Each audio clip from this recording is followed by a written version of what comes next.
Hello, আসসালামু আলাইকুম। আসলে ক্যাপশন দেখে সবাই নিশ্চয়ই বুঝতে পারতেছেন কি নিয়ে কথা বলবো। আই এম শিওর যে আমি যেমন বিরক্ত, আপনারাও সবাই বিরক্ত ক্রিকেটের অবস্থা দেখে। এটা আমরা কেউই দেখতে চাই না। আমরা আজকে 25 বছর ক্রিকেট আমরা টেস্ট স্ট্যাটাস পাইছি। এখন 25 বছর পরে এসে এগুলো আসলে আর শুনতে চাই না।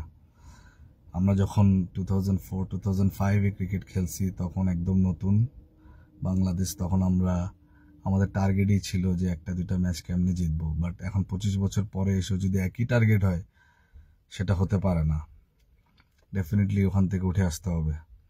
এবং এখান থেকে উঠে না আসার মেইন যেটা কারণ আমি যেটা মনে করি সেটা হচ্ছে বিগত অনেক বছর ধরে যারা পারফরমেন্স করতেছে না ঠিক তারাই খেলে যাচ্ছে। এবং ধরেন না, হঠাৎ করে একটা স্কোয়াডে একটা ওপেনার লাগবে যে কোথাও পারফরমেন্স করে নাই, ধাম করে তাকে ডেকে এনে আবার খেলানো হচ্ছে।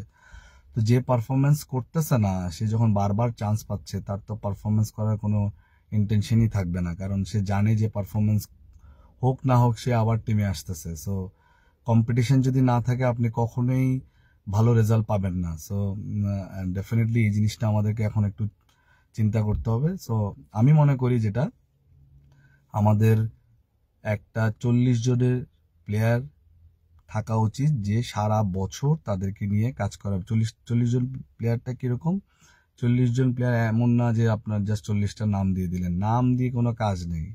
এই নাম দিয়ে প্লেয়ারগুলো নিয়ে নিয়ে এখন পারফরমেন্সের এই অবস্থা। এখন এখানে এই 40 জনের প্লেয়ার যেটা হবে সেটা হবে পারফরমেন্স যারা পারফরমেন্স করবে।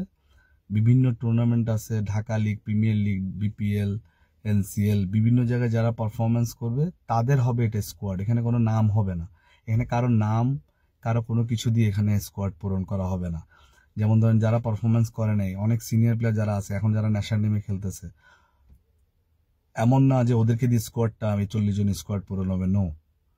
পারফরমেন্স এখানে নামই হবে। এটা আপনি এমন করতে পারেন যে এটার নাম দিতে পারেন যে পারফরমেন্স স্কোয়াড। তাহলে এখানে যারা পারফরমেন্স করবে, ডাজেন্ট ম্যাটার ওটা সিলেটের এক কোণা থেকে হইতে পারে, খুলনার এক কোণা থেকে হইতে পারে, চিটাগাংয়ের এক কোণা থেকে হইতে পারে, যে কোনো জায়গা থেকে এসে যদি সে পারফর্মার হয় তার শুধু স্কোয়াডে থাকবে।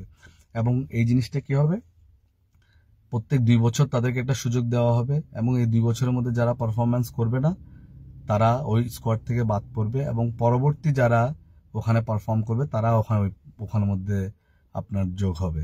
এবং এই যোগ করার পরে এই যখন ন্যাশনাল টিম স্কোয়াডের কোনো 2-3টা প্লেয়ার লাগবে, ওই 40 জনের বাইরে থেকে কোনো প্লেয়ার নেওয়া হবে না। ওই 40 জনের ভিতর থেকে যেই ধরনের প্লেয়ার লাগবে ওই 40 জনের ভিতর থেকে আপনাকে প্লেয়ারগুলো নিতে হবে।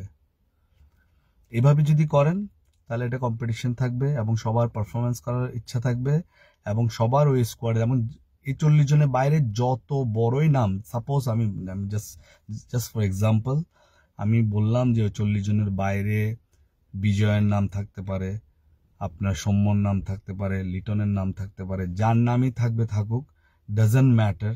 এই 40 জনের বাইরে যদি ওদের নাম থাকে ওরা ন্যাশনাল টিমে আসবে না, ওদেরকে ন্যাশনাল টিমের স্কোয়াডে নেওয়া হবে না। ওখানে আপনার যে 40 জন ওখানে থাকবে 40 জন থেকে স্কোয়াড থেকেই আপনার পরবর্তী যে স্কোয়াড করবেন, সাপোজ আপনার একটা বলার দরকার 40 জনের ভিতর থেকে নেবেন, আপনার 2টা মিডল অর্ডার দরকার ওই 40 জনের ভিতর থেকে হবে। এবং 40 জনের ওই পারফর্মার যেগুলো নেবেন ওগুলোকে ওভাবেই সেট করবেন যে 10টা মিডল অর্ডার ব্যাটসম্যান থাকবে, ওখানে 10টা ওপেনার থাকবে, 10টা পেস বোলার থাকবে, 10টা স্পিনার থাকবে। এভাবে আপনি সেট আপ করতে পারেন যাতে করে আপনি যখনই প্রয়োজন আপনি ওখান থেকে জিনিসটা নিতে পারেন। সো ঠিক এইভাবে আমাদেরকে ক্যালকুলেশনগুলো করতে হবে। এই স্কোয়াড যদি না হয় তাহলে কারোর মধ্যে কম্পিটিশনটা আসবে না। যারা খেলতেছে তারা জানে যে তারা খারাপ খেললেও আবার আসবে। ইভেন তো ন্যাশনাল টিম থেকে যখন বাদ পড়বে, ইটস নট দ্যাট যে স্কোয়াডে সে সরাসরি স্কোয়াডে গিয়ে ঢুকবে, তাকে আবার পারফরমেন্স করে ওই স্কোয়াডে ঢুকতে হবে। এবং যখন সে পারফরমেন্স করবে না ততদিন পর্যন্ত সে স্কোয়াডে বেশি যত বড়ই প্লেয়ার হোক, যত বড়ই নাম হোক, যখন সে পারফরমেন্স করবে না সে ওই পারফরমেন্স স্কোয়াডে ঢুকবে না। এবং ওই পারফরমেন্স স্কোয়াডে না ঢুকলে সেও জানে যে সে ন্যাশনাল টিমে আসবে না, তাহলে কম্পিটিশনটা আসবে। আই হোপ যে এটা নিয়ে আপনারা একটু চিন্তা করবেন এবং এটা সিরিয়াসলি নেবেন এবং এরকম একটা স্কোয়াড করবেন, তাহলে কিন্তু দেশের ক্রিকেট ডেভেলপ হওয়ার চান্স সবচেয়ে বেশি থাকবে। ধন্যবাদ। আসসালামু আলাইকুম।